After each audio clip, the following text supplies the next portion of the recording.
BJP ರಾಜ್ಯ ಉಸ್ತುವಾರಿ ಆಗಿರುವಂಥ ರಾಧಾ ಮೋಹನ್ ಅವರು ಮೊನ್ನೆ ಅಷ್ಟೇ ರಾಜ್ಯಕ್ಕೆ ಬಂದು ಒಂದು ಕೋರ್ ಕಮಿಟಿ ಮೀಟಿಂಗನ್ನು ಮಾಡ್ತಾರೆ. ಕೋರ್ ಕಮಿಟಿ ಮೀಟಿಂಗ್ ಆದ ಬಳಿಕ ಶ್ರೀರಾಮುಲು ಅವರು ಸಿಡಿದೆದ್ದಿದ್ರು. ಕೇಸರಿ ಪಾಳ್ಯದಲ್ಲಿ ಯಾವ ಹಂತಕ್ಕೆ ಹೋಗುತ್ತೆ ಅಂತಂದ್ರೆ ರೆಡ್ಡಿ ವರ್ಸಸ್ ರಾಮುಲು ವಾಗ್ಯುದ್ಧದ ಹಂತಕ್ಕೆ ಹೋಗುತ್ತೆ. ಬಿಜೆಪಿ ವರಿಷ್ಠರು ಬಂದು ಕೋರ್ ಕಮಿಟಿ ಮೀಟಿಂಗ್ ಮಾಡಿದ ಬಳಿಕ ಈಗ ಶ್ರೀರಾಮುಲು ಅವರು ವೈಲೆಂಟ್ ಆಗಿದ್ರು. ರಾಷ್ಟ್ರಾಧ್ಯಕ್ಷ ಕರೆ ಮಾಡಿದ ಬಳಿಕ ಸೈಲೆಂಟ್ ಆಗಿದ್ದಾರೆ. ಪ್ರಧಾನಿ ನರೇಂದ್ರ ಮೋದಿ ಹಾಗೂ ಅಮಿತ್ ಶಾ ಜೊತೆಯಲ್ಲಿ ಕೆಲ ವರಿಷ್ಠರಿಗೂ ಕೂಡ ವಿಚಾರ ಗೊತ್ತಾಗಿದೆ.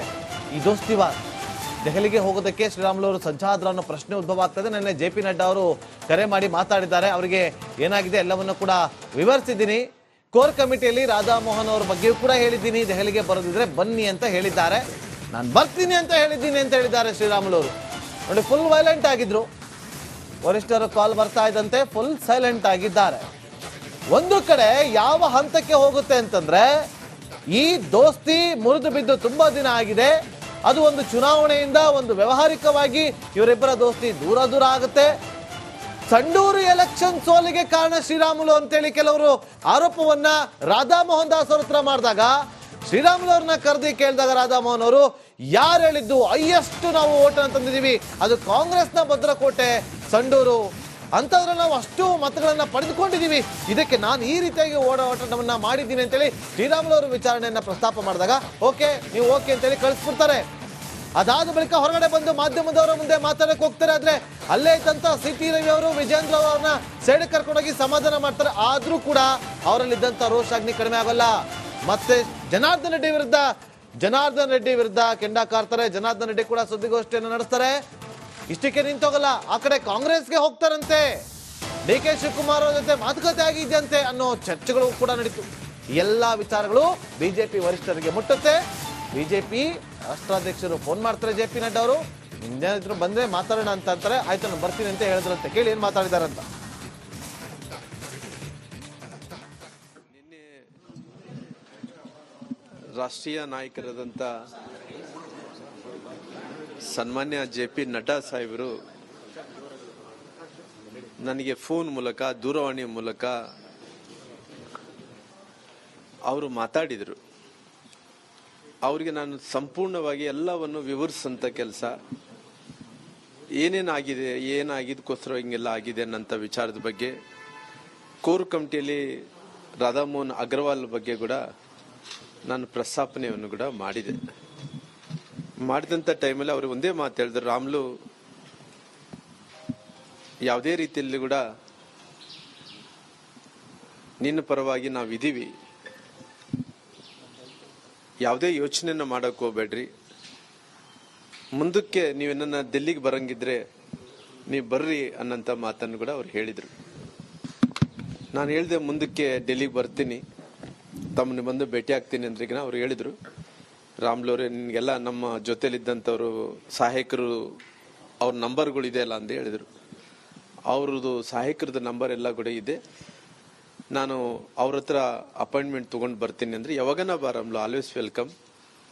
ನೀವು ಪಾರ್ಟಿಗೆ ಭಾಳ ಶಕ್ತಿ ಇರುವಂಥ ಒಬ್ಬ ನಾಯಕರಿದ್ರಿ, ಹಿಂದುಳಿದಂಥ ಸಮುದಾಯಗಳ ಪರವಾಗಿ ನಾಯಕರಿದ್ರಿ, ನಿಮ್ಮ ಪರವಾಗಿ ನಾವೆಲ್ಲರೂ ಕೂಡ ಇದ್ದೀವಿ. ಆಲ್ರೆಡಿ ಪ್ರೈಮ್ ಮಿನಿಸ್ಟರ್ ಸಾಹೇಬರು ಕೂಡ ಈ ಸುದ್ದಿಯನ್ನು ಕೂಡ ಮುಡಿಸಿದ್ದೀವಿ. ನಂತರ ಅಮಿತ್ ಶಾ ಅವ್ರ ಸಾಹೇಬರು ಕೂಡ ಈ ಸುದ್ದಿಯನ್ನು ಕೂಡ ನಾವು ಮುಡಿಸಿದ್ದೀವಿ. ಹಂಗಾಗಿ ನಾವೆಲ್ಲರೂ ಕೂಡ ನಿನ್ನ ಪರವಾಗಿದ್ದೀವಿ ರಾಮುಲು ಅನ್ನೋಂಥ ಮಾತನ್ನು ಕೂಡ ಅವರು ಹೇಳಿದರು.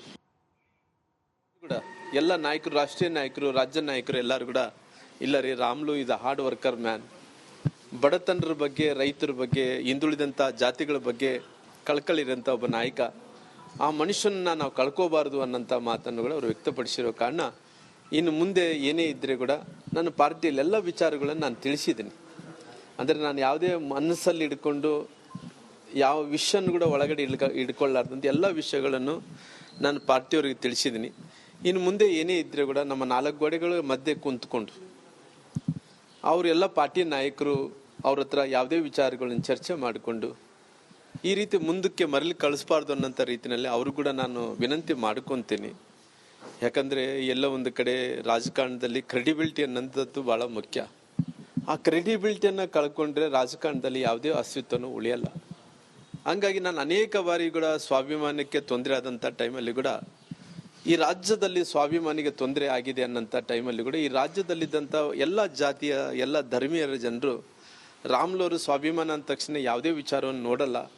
ಅವ್ರಿಗೆ ರಾಜಕಾರಣ ಅನ್ನೋದಕ್ಕಿಂತ ಸ್ವಾಭಿಮಾನ ಭಾಳ ಮುಖ್ಯ ಆಗುತ್ತೆ. ಗೌರವ ಕೊಟ್ಟರೆ ನಾನು ಯಾರ ಮನೆ ಹತ್ರನೋ ಹೋಗಿ ಒಬ್ಬ ಸೇವಕನಾಗಿ ದುಡಿಯೋಕೆ ನಾನು ರೆಡಿ ಇದ್ದೀನಿ. ಬಿಜೆಪಿ ರಾಜ್ಯ ಉಸ್ತುವಾರಿ ಆಗಿರುವಂಥ ರಾಧಾ ಮೋಹನ್ ಅವರು ಮೊನ್ನೆ ಅಷ್ಟೇ ರಾಜ್ಯಕ್ಕೆ ಬಂದು ಒಂದು ಕೋರ್ ಕಮಿಟಿ ಮೀಟಿಂಗ್ ಅನ್ನ ಮಾಡ್ತಾರೆ. ಕೋರ್ ಕಮಿಟಿ ಮೀಟಿಂಗ್ ಆದ ಬಳಿಕ ಶ್ರೀರಾಮುಲು ಅವರು ಸಿಡಿದೆದ್ದಿದ್ರು. ಕೇಸರಿ ಪಾಳ್ಯದಲ್ಲಿ ಯಾವ ಹಂತಕ್ಕೆ ಹೋಗುತ್ತೆ ಅಂತಂದ್ರೆ ರೆಡ್ಡಿ ವರ್ಸಸ್ ರಾಮುಲು ವಾಗ್ಯುದ್ಧದ ಹಂತಕ್ಕೆ ಹೋಗುತ್ತೆ. ಬಿಜೆಪಿ ವರಿಷ್ಠರು ಬಂದು ಕೋರ್ ಕಮಿಟಿ ಮೀಟಿಂಗ್ ಮಾಡಿದ ಬಳಿಕ ಈಗ ಶ್ರೀರಾಮುಲು ಅವರು ವೈಲೆಂಟ್ ಆಗಿದ್ರು. ರಾಷ್ಟ್ರಾಧ್ಯಕ್ಷ ಕರೆ ಮಾಡಿದ ಬಳಿಕ ಸೈಲೆಂಟ್ ಆಗಿದ್ದಾರೆ. ಪ್ರಧಾನಿ ನರೇಂದ್ರ ಮೋದಿ ಹಾಗೂ ಅಮಿತ್ ಶಾ ಜೊತೆಯಲ್ಲಿ ಕೆಲ ವರಿಷ್ಠರಿಗೂ ಕೂಡ ವಿಚಾರ ಗೊತ್ತಾಗಿದೆ. ಈ ದೋಸ್ತಿವಾರ್ ದೆಹಲಿಗೆ ಹೋಗೋದಕ್ಕೆ ಶ್ರೀರಾಮುಲು ಅವರು ಸಜ್ಜಾದ್ರ ಅನ್ನೋ ಪ್ರಶ್ನೆ ಉದ್ಭವ ಆಗ್ತದೆ. ನಿನ್ನೆ JP ನಡ್ಡಾ ಅವರು ಕರೆ ಮಾಡಿ ಮಾತಾಡಿದ್ದಾರೆ. ಅವರಿಗೆ ಏನಾಗಿದೆ ಎಲ್ಲವನ್ನು ಕೂಡ ವಿವರಿಸಿದ್ದೀನಿ. ಕೋರ್ ಕಮಿಟಿಯಲ್ಲಿ ರಾಧಾ ಮೋಹನ್ ಅವರ ಬಗ್ಗೆಯೂ ಕೂಡ ಹೇಳಿದ್ದೀನಿ. ದೆಹಲಿಗೆ ಬರೋದಿದ್ರೆ ಬನ್ನಿ ಅಂತ ಹೇಳಿದ್ದಾರೆ. ನಾನು ಬರ್ತೀನಿ ಅಂತ ಹೇಳಿದ್ದೀನಿ ಅಂತ ಹೇಳಿದ್ದಾರೆ ಶ್ರೀರಾಮುಲು ಅವರು. ನೋಡಿ, ಫುಲ್ ವೈಲೆಂಟ್ ಆಗಿದ್ರು. ವರಿಷ್ಠರ ಕಾಲ್ ಬರ್ತಾ ಇದ್ದಂತೆ ಫುಲ್ ಸೈಲೆಂಟ್ ಆಗಿದ್ದಾರೆ.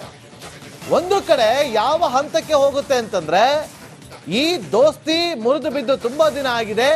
ಅದು ಒಂದು ಚುನಾವಣೆಯಿಂದ ಒಂದು ವ್ಯವಹಾರಿಕವಾಗಿ ಇವರಿಬ್ಬರ ದೋಸ್ತಿ ದೂರ ದೂರ ಆಗುತ್ತೆ. ಸಂಡೂರು ಎಲೆಕ್ಷನ್ ಸೋಲಿಗೆ ಕಾರಣ ಶ್ರೀರಾಮುಲು ಅಂತೇಳಿ ಕೆಲವರು ಆರೋಪವನ್ನ ರಾಧಾ ಮೋಹನ್ ದಾಸ್ ಅವ್ರ ಹತ್ರ ಮಾಡಿದಾಗ ಶ್ರೀರಾಮುಲು ಅವ್ರನ್ನ ಕರೆದಿ ಕೇಳಿದಾಗ ರಾಧಾ ಮೋಹನ್ ಅವರು ಯಾರು ಹೇಳಿದ್ದು ಹೈಯೆಸ್ಟ್ ನಾವು ಓಟ್ ತಂದಿದ್ದೀವಿ, ಅದು ಕಾಂಗ್ರೆಸ್ನ ಭದ್ರಕೋಟೆ ಸಂಡೂರು ಅಂತಂದ್ರೆ ನಾವು ಅಷ್ಟು ಮತಗಳನ್ನ ಪಡೆದುಕೊಂಡಿದ್ದೀವಿ, ಇದಕ್ಕೆ ನಾನು ಈ ರೀತಿಯಾಗಿ ಓಡಾಟವನ್ನ ಮಾಡಿದ್ದೀನಿ ಅಂತೇಳಿ ಶ್ರೀರಾಮುಲು ಅವರು ವಿಚಾರಣೆಯನ್ನ ಪ್ರಸ್ತಾಪ ಮಾಡಿದಾಗ ಓಕೆ ನೀವು ಓಕೆ ಅಂತೇಳಿ ಕಳಿಸ್ಬಿಡ್ತಾರೆ. ಅದಾದ ಬಳಿಕ ಹೊರಗಡೆ ಬಂದು ಮಾಧ್ಯಮದವರ ಮುಂದೆ ಮಾತಾಡಕ್ಕೆ ಹೋಗ್ತಾರೆ. ಆದ್ರೆ ಅಲ್ಲೇ ಇದ್ದಂತ CT ರವಿ ಅವರು ವಿಜೇಂದ್ರ ಅವರನ್ನ ಸೈಡ್ ಕರ್ಕೊಂಡೋಗಿ ಸಮಾಧಾನ ಮಾಡ್ತಾರೆ. ಆದ್ರೂ ಕೂಡ ಅವರಲ್ಲಿದ್ದಂತ ರೋಷಾಗ್ನಿ ಕಡಿಮೆ ಆಗಲ್ಲ.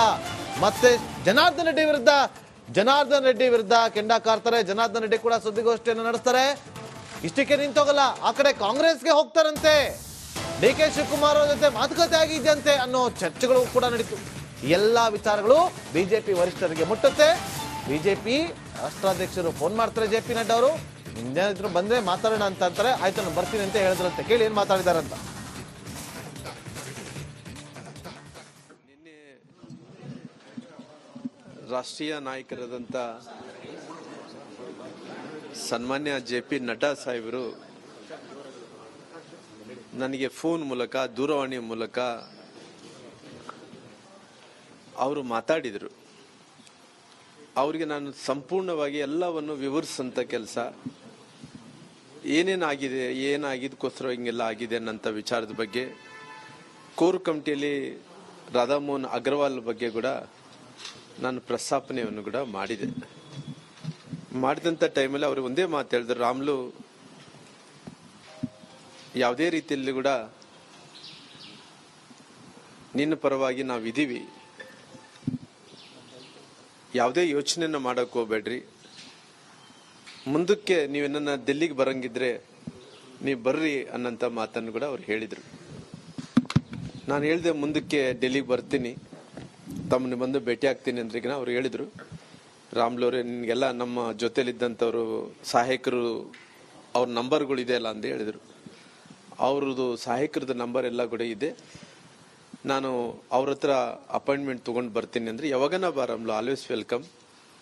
ನೀವು ಪಾರ್ಟಿಗೆ ಭಾಳ ಶಕ್ತಿ ಇರುವಂಥ ಒಬ್ಬ ನಾಯಕರಿದ್ರಿ, ಹಿಂದುಳಿದಂಥ ಸಮುದಾಯಗಳ ಪರವಾಗಿ ನಾಯಕರಿದ್ರಿ, ನಿಮ್ಮ ಪರವಾಗಿ ನಾವೆಲ್ಲರೂ ಕೂಡ ಇದ್ದೀವಿ.